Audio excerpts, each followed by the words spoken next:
I often see um, little videos where people are talking about how, you know, they're talking about keto or carnivore or whatever. And in the comment section, someone will say, it didn't work for me. And I always wonder, first of all, what does that mean? It didn't work for you. How were you doing it? And I hate to assume things because you never know.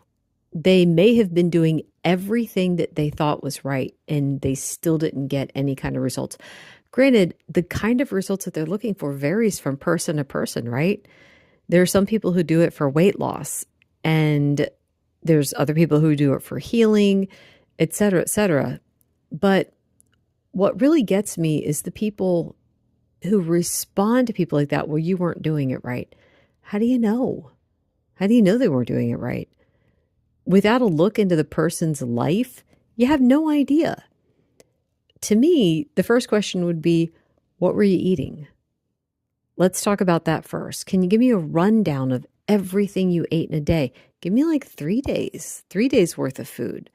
And let's talk about it. Maybe we can troubleshoot it and see what the problem was. Now, there are some people that I see who struggle with either one of the diets, either keto or carnivore. And there's a few reasons why they struggle. For some people doing carnivore, they might be eating too much. It's I think that's more common than eating too little because what'll happen is they hear, "Oh, eat until you're full."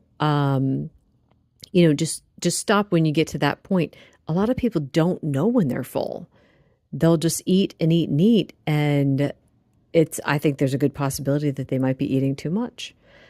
One of the other things that I've seen with people, especially if they're doing keto or low carb, they're including all kinds of wrong things. Like they might be still including highly processed foods like protein shakes, and it's like, well, it's only like 2 carbs, so that fits in my carb count.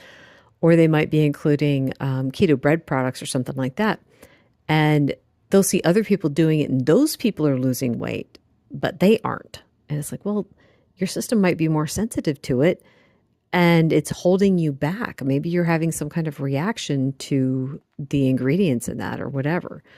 So I don't, when I see someone saying that they did this diet or that diet and it didn't work for them, my first thought is not, you didn't do it right. It's, what were you eating? We often see this in our diabetic group, and I'll see it in other diabetic groups too. People will be like, well, low carb didn't work for me. I still had to go on medicine. I'm like, well, what were you doing? I could tell you about a conversation I just had the other day. Someone was saying, I don't eat carbs. And I'm like, oh. And they're like, and I still get spikes. I'm like, they were complaining because they had a spike from their lunch. I'm like, well, what'd you have for lunch? And they said, I had protein and fiber. I'm like, well, what was the fiber? It was 2 pieces of whole wheat bread. I'm like, oh, okay. I don't know who told this person that whole wheat bread was not a carb, but it is.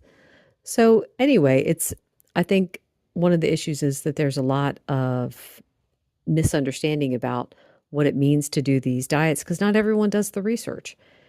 And that's okay, but it's like you need to find out how to do it and give it a good try. And then if it doesn't work, then you can say it definitely didn't work for you. But you at least have to know what you're doing before getting into it in the first place. You have to know what to look for, I think. Anyway, that's all for today. Thank you so much for listening. Bye.